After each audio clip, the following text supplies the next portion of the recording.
Bank લોનના દબાણના આક્ષેપ।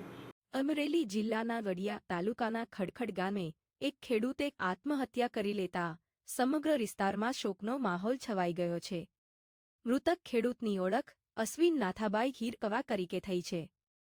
મળતી માહિતી મુજબ ખેતી માટે લેવામાં આવેલી બેંક લોનની રકમ ભરવામાં અસમર્થ રહેતા ખેડૂતે ઝેરી દવા પી આત્મહત્યાનો પ્રયાસ કર્યો હતો। પરિવારજનો દ્વારા ખેડૂતને તાત્કાલિક સારવાર માટે ખડખડથી જૂનાગઢ ખસેડવામાં આવ્યા હતા, જ્યાં સારવાર દરમિયાન તેમનું મોત નીપજ્યું હતું। પરિવારના સભ્યોના જણાવ્યા અનુસાર છેલ્લા 3 મહિનાથી બેંક તરફથી ધિરાણ ભરવા સતત કોલ કરવામાં આવતા હતા। રોજના 8 થી 10 ફોન આવતા હોવાના આક્ષેપો પણ કરવામાં આવ્યા છે। મૃતકના સગા વિજય હીરપરાએ આક્ષેપ કર્યો છે કે બેંકના વધતા દબાણને કારણે ખેડૂતે આત્મહત્યાનો રસ્તો અપનાવ્યો હતો। ખડખડ ગામના સરપંચે પણ જણાવ્યું કે બેંકના પ્રેશરના કારણે ખેડૂતે ઝેરી દવા પીધી હતી, જ્યારે વડિયા પોલીસ દ્વારા નોંધવામાં આવેલી પ્રાથમિક વિગતો અનુસાર મૃતક છેલ્લા 10 વર્ષથી માનસિક રોગની દવા લેતા હતા અને સંયુક્ત ખાતાની જમીન વેચવા મામલે મતભેદ બાદ અનાજમાં નાખવાના ટીકડા ખાધા હોવાની નોંધ કરવામાં આવી છે। હાલ વડિયા પોલીસે એડી દાખલ કરી સમગ્ર મામલે વધુ તપાસ હાથ ધરી છે। હું ખડખડ સરપંચ મુકેશભાઈ વેસાણીયા।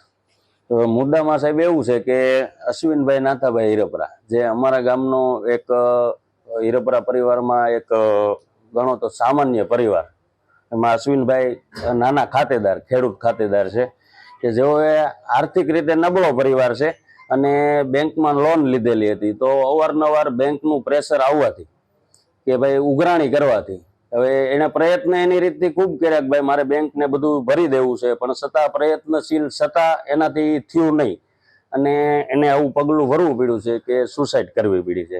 તો બેંકનું એટલું બધું પ્રેશર ન હોવું જોઈએ, જેથી કરીને કે આવા નાના ખેડૂત ખાતેદારોને આવા પગલાં ભરવા પડે। તો બેંકને થોડુંક સમજવું જોઈએ કે ભાઈ એમના પરિવારનો સંપર્ક કરવો જોઈએ અથવા તો ગામનો કોઈ નાગરિકો એનો સંપર્ક કરવો જોઈએ કે જેથી કરીને આ વ્યક્તિને આ પગલું ભરવું ન પડે।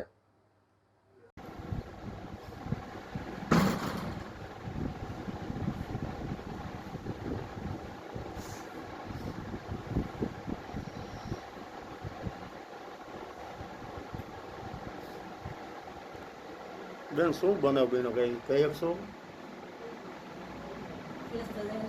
લોનનું હતું, બીજું કાંઈ નહોતું।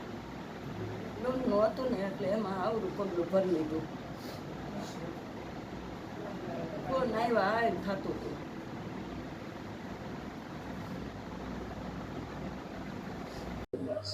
શું નામ તમારું?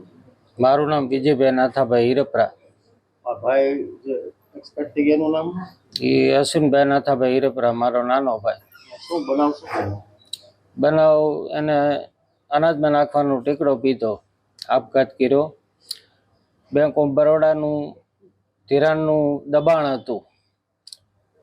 લગભગ આશરે 3 મહિનાથી બહુ હેરાન કરતા। રોજના 8 થી 10 ફોન આવે, ધિરાણ ભરવાનું પ્રેશર એવડું કરતા હતા, પણ ભાઈ હિંમત હારી ગયો, એના હિસાબે આવું કર્યું, પગલું ભર્યું છે।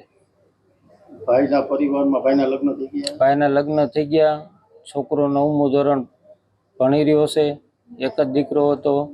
ઘરની આર્થિક પરિસ્થિતિ બહુ નબળી હતી, એના હિસાબે આવું કર્યું નથી।